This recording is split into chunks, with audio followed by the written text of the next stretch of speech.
Hi everyone, welcome back to my channel. I am ख्याति Sharma. Okay so अब कुल 5 या 6 दिन बचे हैं हमारे बोर्ड एग्ज़ाम आने में. अभी जब मैंने जब रिकॉर्ड करा है तब की बात है. डालूँगी तो क्योंकि मैं सिर्फ बोर्ड्स के बाद ही पहला पेपर के बाद. अभी मैं इसमें आपको दिखाने वाली हूँ कि मैंने कैसे प्रिपरेशन करी थी अपने पूरे बोर्ड एग्ज़ाम के लिए. हिंदी के लिए मैंने कैसे प्रिपेयर करा था अपने आप को. बस वही दिखाने वाली थी. तो यहाँ पे मैं कुछ कर रही थी PYQ स्टार्टिंग में, जो कि मेरे पास कोई ऐसा है नहीं PYQ के लिए क्वेश्चन बैंक वगैरह. तो मैं उससे ही कर लेती हूँ, गूगल वगैरह की हेल्प से मैं यहाँ पे कर रही थी. ओके यहाँ पे तो ये रैंडम से मैं लेके बैठ गई थी क्योंकि मेरे को 18 से पढ़नी थी हिंदी. इस वजह से तो मैंने यहाँ पे थोड़ा थोड़ा रोज़ जैसे तो मैं पढ़ रही थी. तो यहाँ पे मैंने शुरू कर दिया था अपना पढ़ना, PYQs लगाना. लेकिन क्या हो रहा था, मैंने रिवाइज़ नहीं करा था, तो मैं यहाँ पे अटक रही थी क्योंकि मेरे को आ ही नहीं रहा था आंसर्स. मैं सोच रही थी जैसे मैंने कुछ पढ़ा ही ना हो. ओके ये है उससे नेक्स्ट डे की क्लिप. यहाँ पे देखो मैंने थोड़ा सा अच्छी तरीके से वैसे रिकॉर्ड करने का कोशिश करा था. यहाँ पे बेसिकली मैंने ये स्टार्स लगाए थे अपने टेबल पे क्योंकि मुझे बड़े प्यारे प्यारे से लगे थे. बर्थडे में आए थे ना, तो मैंने यहाँ पे लगा दिए, फिर ये बच गए थे तो बहुत क्यूट लग रहे थे ये. मैंने इसे लगा दिया. एंड ये आपको पता है मेरी स्टडी टेबल है. यहाँ पर मेरी हिंदी की बुक्स वगैरह रखी हैं, सब कुछ हिंदी से रिलेटेड रखा है. Here is my diary. And मेरे पास बेसिकली 3 व्याकरण की बुक हैं और उनमें से एक तो मैंने 9th में ख़रीदी थी और वही मेरी 10th में भी हो सकती है. और 2 मेरी एक दीदी और एक भैया की रखी हैं, इस टाइप से है. ठीक है, तो एक से ये वाली जो बुक है इससे मैं थ्योरी पढ़ती हूँ. थ्योरी इन द सेंस जो भी डेफिनेशंस वगैरह होते हैं वो मैं इसी से पढ़ती हूँ. और ये जो बुक है ना, दोनों इनसे मैं क्वेश्चन प्रैक्टिस करती हूँ बिकॉज इन वाली बुक्स में बहुत भर के क्वेश्चन हैं, इनसे अच्छी खासी प्रैक्टिस हो जाती है. एंड ये मेरी क्षितिज की बुक है, वही NCERT वाली. और ये जो क्वेश्चन बैंक है ये है लाइब्रेरी से लिया, इस पर स्पेशली मैंने लिखा है. देखो 2019 का है ये मेरी कृतिका की बुक है. And this is my rough note book. और ये है मेरी एग्ज़ाम आइडिया. ये तो बिल्कुल मेरी माता टाइप है. एग्ज़ाम आइडिया मेरी माता है और मुझे भी बहुत कुछ आता है. ठीक है, तो एग्ज़ाम आइडिया से मैं पढ़ती हूँ हमेशा हिंदी. तो अपना इंग्लिश हिंदी मैं एग्ज़ाम आइडिया से ही प्रीफर करती हूँ पढ़ना. ठीक है, अब देखो मैंने अपनी पूरी टेबल को मैसी बना लिया. मैं हमेशा ही खुद ही साफ़ करती हूँ, खुद ही गंदा भी करती हूँ. तो अभी यहाँ पे मैं दोबारा से सब कुछ ऑर्गेनाइज़ करूँगी ठीक से, प्यार से. ठीक है, तो यहाँ पे मैंने वापस से रख दिया. एंड ये है मेरी किट. इस वाली किट को मैं 10th की स्टार्टिंग से यूज़ करती आ रही हूँ. एंड ये है मेरे क्वेश्चन पेपर्स जो कि मेरे pre board, half yearly and वगैरह वगैरह के हैं, UT वगैरह के हैं. ये है मेरा लैपटॉप. इसको मैंने कवर कर रखा है क्योंकि गंदा हो जाता है, फिर मेरे को सफाई करनी पड़ती है. इसलिए कामचोर हूँ ना, इसलिए पहले ढक के रख देता कि गंदा ना हो. एंड ये है मेरा नेक बैंड. इसको भी मैं यूज़ करूँगी, लेकिन जब जब मेरे को कुछ काम होगा. पता नहीं मैंने क्यों रखा है. मेरा चश्मा जिसे मैं बहुत कम यूज़ करती हूँ. ओके अभी हम पढ़ने बैठेंगे अपना हिंदी. चलो स्टार्ट करते हैं.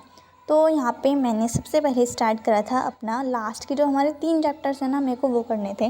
लास्ट के 3 चैप्टर्स मैंने क्यों करे, क्योंकि वो तीनों ना मुझे समाह लगते हैं कि कुछ इम्पॉर्टेंट है, इस वजह से. तो ये ना रात का सीन है, ये वाला सीन रात का है ना. हाँ, तो मैंने यहाँ पे शुरू कर दिया था अपना मन्नू भंडारी वाला चैप्टर. वो वाला जो चैप्टर है वो मुझे पर्सनली ईजी भी लगता है और अच्छा भी लगता है, इंटरेस्टिंग भी लगता है, पढ़ने में मज़ा भी आता है, मैं बोर भी नहीं होती. वो क्वेश्चन नहीं वो चैप्टर समाओ ना मेरे को काफ़ी अच्छा लगता है स्टार्टिंग से ही. और उसके क्वेश्चंस भी ना दिख ही जाते हैं कहीं ना कहीं. और मैम भी कह रही थी हमारी कि वो इंपॉर्टेंट चैप्टर है, तो उसे अच्छी तरीके से प्रिपेयर कर लेना. तो वो वाला चैप्टर मुझे अच्छा लगता है. तो यहाँ पे मैंने वही कंप्लीट करा था. एंड अब मैं दोबारा से अपनी टेबल को फिर ना मैंने सुबह को नहीं, वो रात को करा था ना, फिर मैं अगले दिन की क्लिप है ये. मैं उठी एंड उठ के मुझे पढ़ना था. एंड ये वाली किट ना मैं शाम को जाकर ये कराई थी अपने बोर्ड के लिए, क्योंकि बिल्कुल ट्रांसपेरेंट चाहिए था ना, और मेरे पास ऑरेंज थी तो क्या पता कुछ पंगा हो जाता है, इस वजह से मैंने सोचा कि चलो न्यू ही ले लेते हैं. पेन्स वगैरह भी लेकर आई थी, स्टेशनरी का सामान लेकर आई थी बेसिकली. ठीक है, एंड अब मैं पढ़ूंगी अपना वो जो चैप्टर था ना मन्नू भंडारी वाला, वो मैंने आधा पढ़ा था रात को. अब मुझे उससे आधा ही और आगे कवर करना था. तो यहाँ पे मैंने अपना सब कुछ ऑर्गेनाइज़ करा अगेन. और जो स्टार था ना, ये उतर के गिर गया था, तो इसे मैंने अपने साइड में रख दिया. इसकी हवा भी कम हो गई. ठीक है, तो यहाँ पे अभी मुझे अपना वही वाला चैप्टर पूरा करना है. और अभी मैं अपनी बनाऊँगी to do list. To do list में मैंने ये सोचा था कि मैं हिंदी भी पढ़ूंगी और उसके अलावा भी 1-2 सब्जेक्ट्स ना मैं और कवर कर लूँगी, जैसे कि हमारा साइंस वगैरह हो गया. मैथ तो मैं पढ़ नहीं रही आजकल, और SST भी, क्योंकि मुझे SST की बहुत ज़्यादा टेंशन है. मुझे SST की बहुत ज़्यादा टेंशन हो रही है क्योंकि SST मैंने पढ़ी ही नहीं थी पहले बिल्कुल भी. और अब मुझे लग रहा है यार कैसे करूँगी मैं SST. फिलहाल तो वैसे हिंदी पर फोकस करना चाहिए, मुझे और भी सब्जेक्ट की टेंशन होती रहती है. तो यहाँ पे मैं अपनी टू डू लिस्ट बना रही थी. एंड उसके बाद मुझे पढ़ना था, हिंदी पढ़नी थी. अपना वही वाला चैप्टर मुझे पहले कंप्लीट करना था, लास्ट के 3 चैप्टर करने थे. और कृतिका का फर्स्ट वाला चैप्टर मुझे बेसिकली यहाँ पे करना था.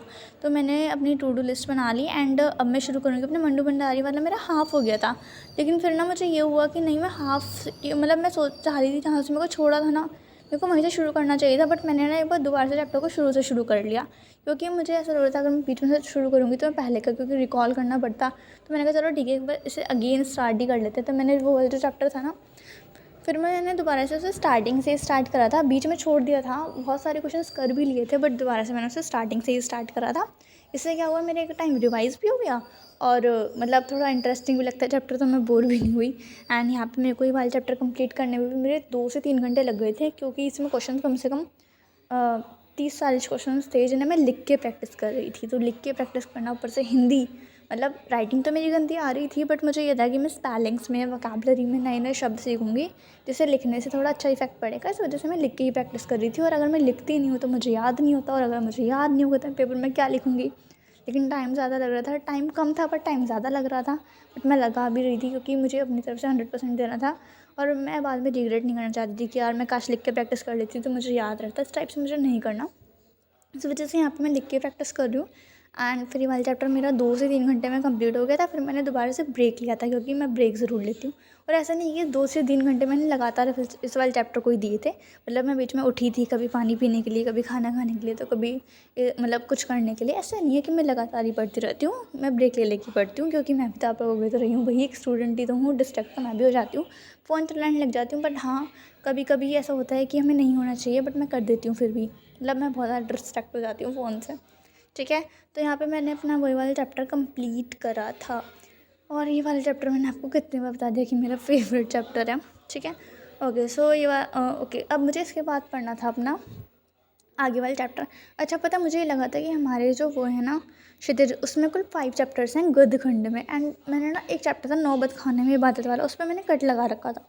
और जब मैंने बाद में देखा ना, तो मतलब मैं सोची थी अच्छा मैंने अभी देख लिया, अगर मैं बाद में देखती तो मैं इसे बोर्ड में छोड़ के चली जाती। एंड फिर तो मेरे मार्क्स बिल्कुल, सच में कितना बुरा होता अगर मैं उस चैप्टर को देखती नहीं, बिल्कुल छोड़ ही देती तो क्या होता। मतलब मैं सोच रही थी। अच्छा, मैंने बाद में मेरे को ये लगा कि हैं मतलब 5 चैप्टर ही हैं, एक बार मैं ध्यान से देख लेती हूँ। मतलब मैंने कर लिया था, उसके बाद मुझे लगा कि 5 चैप्टर ही हैं सच में। मतलब ऐसे होता है ना, एक इंट्यूशन सी आ जाती है। तो मैं चेक करने गई तो मैंने देखा कि भाई ये वाला चैप्टर तो था, और इसे मैंने छोड़ दिया। फिर मैंने उसे फटाफट से करा था कवर। ओके, सो यहाँ पे मेरे चैप्टर कंप्लीट हो गए। और देखो मैं धूप में बैठ के पढ़ने लगी थी, इसका मतलब मैं भी डिस्ट्रैक्ट हो गई थी, मतलब मैं अंदर से बाहर आ गई थी। ओके, तो इसमें भी मेरा 5-10 मिनट का ब्रेक हो गया था। एंड बाहर आके फिर मैंने अपना ये वाला चैप्टर कंप्लीट कर लिया था अच्छी तरीके से, हाईलाइट वगैरह भी कर लिया था। अब मुझे पढ़ना था आगे। आगे वाला जो चैप्टर था वो था हमारा नौबत खाने में इबादत। एंड मैं अगेन अंदर आ गई थी। और ये जो चैप्टर था ना, पहले मैंने इसे कट पे लगा दिया था कि ये नहीं आ रहा, जबकि ये आ रहा था। मतलब मैंने ना ध्यान नहीं दिया था, गलती से मैंने लगा दिया था ऐसा। एंड फिर मेरे को ये वाला चैप्टर कंप्लीट करना था। ये वाला चैप्टर भी ज़्यादा हार्ड नहीं है, बट इसमें जो वर्ड्स है ना, थोड़े उर्दू के जो वर्ड्स हैं, मतलब वो सब कुछ थोड़े हार्ड हैं। और मेरा मन ये कर रहा था कि इसमें जो बस मेन पॉइंट्स हैं ना, मैं वही लिखूँगी, क्योंकि पहले वाले चैप्टर में देखो कितने लॉन्ग क्वेश्चंस थे ना, तो उसमें मेरा बहुत ही ज़्यादा टाइम लग गया था, 2 से 3 घंटे के ऊपर ही लग गया था। तो मैंने सोचा इसमें जो मुझे इंपॉर्टेंट सी लाइन्स लगेंगी ना, बस मैं वही लिख के देखूँगी, क्योंकि यार इतना टाइम वेस्ट नहीं करना। जो मतलब है ना कि हाँ मैं लिख सकती हूँ, वो तो मैं लिख ही नहीं रही थी। बाकी तो मैं रीड कर रही थी, और बाकी मैं 1-2 लाइन लिख के देख रही थी। इस वाले चैप्टर में मैंने ऐसे ही करा था, क्योंकि भाई टाइम बहुत कम बचा था, मुझे व्याकरण भी करनी थी, और अभी मेरे को इसके स्टार्टिंग के चैप्टर्स भी करने थे, जितनी पोम्स वगैरह थी, और भी बहुत सारे चैप्टर सिग्नेचर के चश्मा वगैरह, वो सब भी मुझे भी करने थे। ग्रामर भी करना था, राइटिंग सेशन भी करना था, एंड और भी बहुत कुछ है करने के लिए, जो कि मैंने अभी तक नहीं करा था। और इसी में मेरे को इतना ज़्यादा टाइम लग रहा था, इसलिए मैंने क्या करा, सिर्फ और सिर्फ इंपॉर्टेंट पॉइंट्स लिखना शुरू कर दिया। एंड यहाँ पे मेरा ये वाला चैप्टर भी पूरी तरीके से कंप्लीट हो गया था। और इस वाले चैप्टर के राइटर का नाम मुझे कभी याद नहीं रहता, पता नहीं क्यों, बट अब मैं याद करूँगी, यतीन्द्र मिश्रा, यतीन्द्र मिश्रा, यतीन्द्र मिश्रा। ओके, अब मेरे को जो नेक्स्ट चैप्टर करना था वो था हमारा संस्कृति।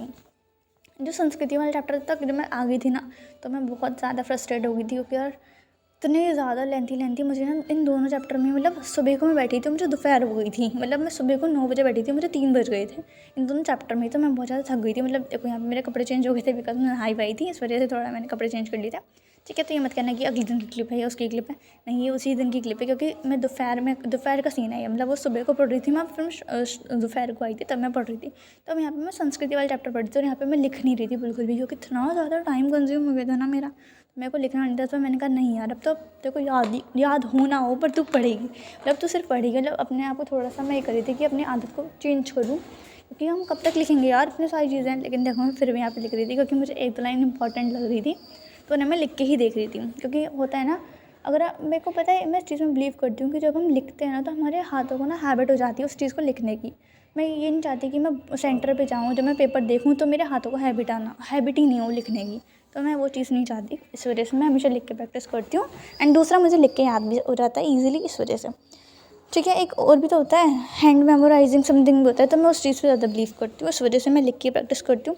यहाँ पे मेरा संस्कृति वाले चैप्टर में मुझे कवर करने में कम से कम 2 घंटे लग गए थे। ये वाला चैप्टर ईजी था, वैसे तो ज़्यादा बड़ा नहीं था, बट इसमें क्या था, रिपीटिंग क्वेश्चंस थे, मतलब क्वेश्चंस की लैंग्वेज अलग है, आंसर सेम है, क्वेश्चन की लैंग्वेज अलग है, आंसर सेम है। तो मैंने इस चीज़ में बड़ी कंफ्यूज हो रही थी, यार अगर ऐसा हुआ तो हम तो घूम जाएंगे, मतलब बोर्ड ना बड़े घूम के क्वेश्चन देता है और आंसर उसका सेम होता है, तो मैं ना बहुत ज़्यादा कन्फ्यूज़ हो रही थी इस वाले चैप्टर में। सो यस, यहाँ पे फिर मैंने अपने ये वाला चैप्टर कंप्लीट करा, और उसके बाद अब मुझे करना था अपना माता का आंचल। अच्छा, संस्कृति वाले चैप्टर में मैंने बहुत जल्दी जल्दी करा था, क्योंकि उसमें क्वेश्चंस के मतलब लिख के नहीं देखे थे ज़्यादा, क्योंकि उसमें ना सेम सेम से आ रहे थे ज़्यादा, मतलब क्वेश्चंस तो अलग थे बट उनके आंसर सेम थे, तो उसमें मैंने कम लिख के देखा था। एंड उसके बाद अब मैं करी थी अपना माता का आंचल। ये वाला चैप्टर पता है मैंने सच में हवा में करा है। मैंने इसमें से मुश्किल से 2 या 3 क्वेश्चंस पढ़े होंगे, बस 2 या 3 ही क्वेश्चंस मैंने पढ़े, क्योंकि मैं ना बिल्कुल बोर हो गई थी इस टाइम तक आके, मतलब मैं थक गई थी, मैं फ्रस्ट्रेट हो गई थी, क्योंकि मुझे भाई हिंदी पढ़ना अच्छा नहीं लगता, पढ़ना मतलब बोर हो जाते हैं, कहाँ मैं साइंस मैथ पढ़ने वाली लड़की आज हिंदी पढ़े जा रही हूँ, तो मैं थोड़ा सा थक गई थी, इसलिए बस ये उसमें पता है मैं पढ़ ही रही थी, लिख के नहीं देखा मैंने सवाल चैप्टर में, लिटरली मैंने उसमें एक शब्द नहीं लिख के देखा। एंड उसके बाद मेरे पास एक क्वेश्चन बैंक था ना, वो मैंने कहा था स्टार्टिंग में, मैं उसे रीडिंग लगा दी थी बस। इसमें मैं नेताजी वाला जो चैप्टर है ना, उसकी रीडिंग लगाई थी। इसमें नेताजी वाले चैप्टर के सिर्फ फर्स्ट PYQs थे 5 से 6, जो कि मोस्ट रिपीटिंग थे, तो बस मैंने वही रीड कर लिए थे, उसके अलावा मैंने कुछ भी रीड नहीं करा।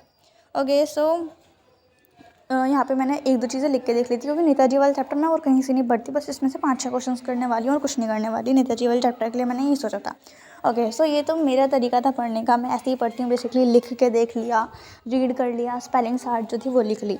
जिस तरीके से आप हिंदी पढ़ते हो आप मुझे कमेंट करके ज़रूर बताइएगा कि आपकी क्या स्ट्रेटेजी है, आप यूट्यूब की हेल्प से पढ़ते हो, NCERT रीड करते हो, या कोई रेफरेंस बुक है आपके पास उससे पढ़ते हो, या फिर आप ओरली पढ़ते हो, या फिर आप किसी भी तरीके से पढ़ते हो, आपकी कोई ट्यूशन टीचर गाइड करती है, स्कूल की टीचर्स के अकॉर्डिंग पढ़ते हो, कैसे भी पढ़ते हो आप मुझे ज़रूर बताइएगा कमेंट्स में, क्योंकि हो सकता है ये मुझे भी हेल्प करे। And that's all for today's video. I hope you liked it. If you like it then share my channel, subscribe to my channel, and also do comments, because मुझे कमेंट्स आपका पढ़ना बहुत ज़्यादा अच्छा लगता है। जब भी मैं आपके कमेंट्स पढ़ती हूँ तो मुझे बहुत ज़्यादा अच्छा फील होता है, बिकॉज पता नहीं कि मुझे अच्छा फील होता है, क्योंकि मेरे को इंकरेजमेंट सी मिलती है, मुझे मोटिवेशन मिलती है कि हाँ मैं कुछ ठीक कर रही हूँ, मैं कुछ गलत नहीं कर रही। वो बात अलग है कि बुरे बुरे कमेंट्स भी बहुत आते हैं, बट इससे मुझे आप लोग के कमेंट्स पढ़ना बहुत अच्छा लगता है, तो आप ऐसा करते रहिए, मुझे सपोर्ट करते रहिए। And thank you so much. अब हम लोग 600 होने वाले हैं, ये मतलब मैं बहुत ज़्यादा खुश हूँ। And thank you, this is all for today's video. I hope आपको ये वीडियो थोड़ी सी भी हेल्पफुल लगी हो, या जैसी भी लगी हो आप इसको ज़रूर शेयर करना अपने दोस्तों के साथ, हो सकता है उनको भी अच्छी लगी। And best of luck for your boards. And बिल्कुल भी डरिएगा मत, नर्वस मत ये होगा, डिमोटिवेट मत करना अपने आप को, मूड स्विंग्स होते रहते हैं, क्योंकि हमारा फर्स्ट टाइम है ना, बट हम लोग कर लेंगे, क्योंकि हमारी पूरी प्रिपरेशन है, डरना थोड़ी है, डरते तो बहुत ज़्यादा हैं जिनकी प्रिपरेशन नहीं होती। So yes, best of luck from my side, and मुझे भी बेस्ट ऑफ लक बोल दीजिएगा, क्योंकि पहली बार मैं भी बोर्ड्स देने जा रही हूँ। Okay, so that's all for today's video. Bye bye.